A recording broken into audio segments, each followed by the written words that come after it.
Welcome to the Dusty Zone from Parts Unknown. Excuse my fan, it's hot, and without it, we would all die. So, here's my here's another series in my my ghost stories. Another series in my ghost stories. Well, here's another one of my ghost stories, and this one also happens to be in Ohio. While I was staying at this, well, that's a long story. I'm not getting into it, but staying at this guy's house in Ohio and his wife and his two kids. I was just staying there for a couple days. Had my little dog with me, and I was just visiting people. And so I was staying at his house. So the first night I stayed there, I stayed upstairs, and they have like this finished attic type of thing. You know, it's all carpeted, and there's a bed and whatever else up there. So it's like a little guest room. So I was up there sleeping, and my little dog, Buttercup, yes, I had a dog named Buttercup, is laying on my arm, and it's way late. It's like 3 o'clock in the morning or some crap, and she starts growling. Now my dog doesn't do that. She doesn't just growl at stuff.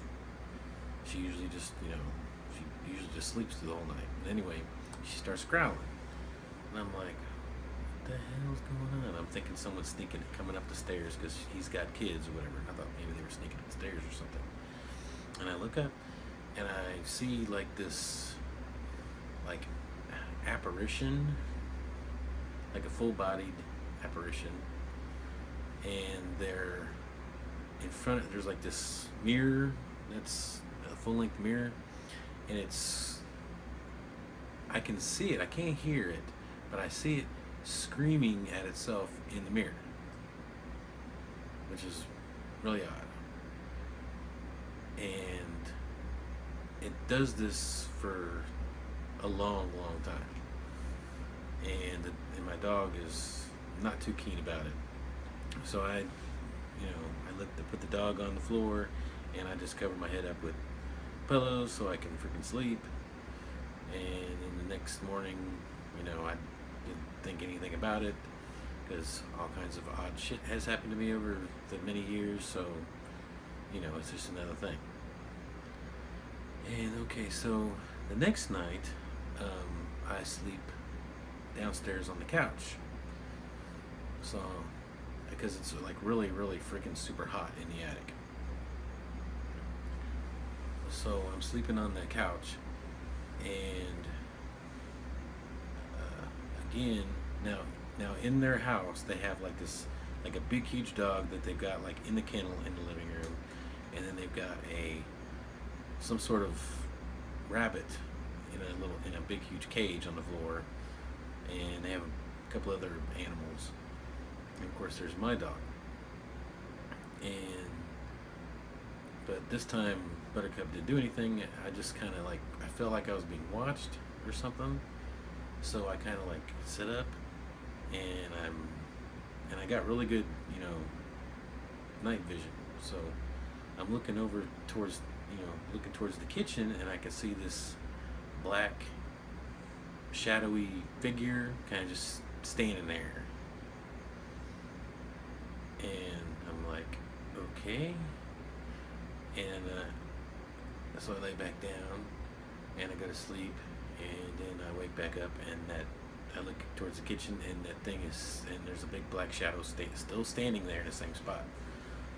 So I just tell it to go away, and it just goes into the kitchen and disappears. And for the rest of the night, I couldn't sleep too well. And see, all the family room, all the bedrooms are upstairs, so there's no way that anybody could have snuck down and like stood in the kitchen for hours without me noticing. So the next day, I really didn't say anything, but that night, I think we were all talking over cheeseburgers or whatever, and I told him, I said, your house, man, it's like super freaking haunted. And they both looked at each other and like, what'd you see? So So we, so I told them what I saw, and they're like, that's what they've seen too. So, so it is. This house is like, what is it like? You see, it's got a basement. It's like a basement and 3 stories. It's a huge freaking house, and it's a really old house too. So they've never went out and investigated, find out previous owners or anything. But the one in the attic, I believe, doesn't know that it's passed over. So I think he's trying to, get some attention somehow. I don't know. I don't think he knows he's dead. I think he's just trying to get attention. But the one that's downstairs knows it's dead and is just kind of like, I don't know, they get some sort of bad vibe off of it. I didn't get any bad vibes. I just got the fact that it was just like, is a pervert or something. Make sure they don't do anything bad. I don't know. But I didn't get any bad vibes off anything. But it was just creepy. Let's see. I think they told a whole bunch of stories about what, them seeing stuff down in the basement and all this other stuff. But I didn't see anything other than just the black shape of some. They were both men, but I have no idea. I don't think one knows about the other. But it's just really weird. It's like a really old house. Okay, and that's my second ghost story. And if you would like to hear more stories of the paranormal or any of my other stories, just click on that subscribe button or leave a comment or a thumbs up. Would be cool. And tune back in on us. And this is Dusty Zone out.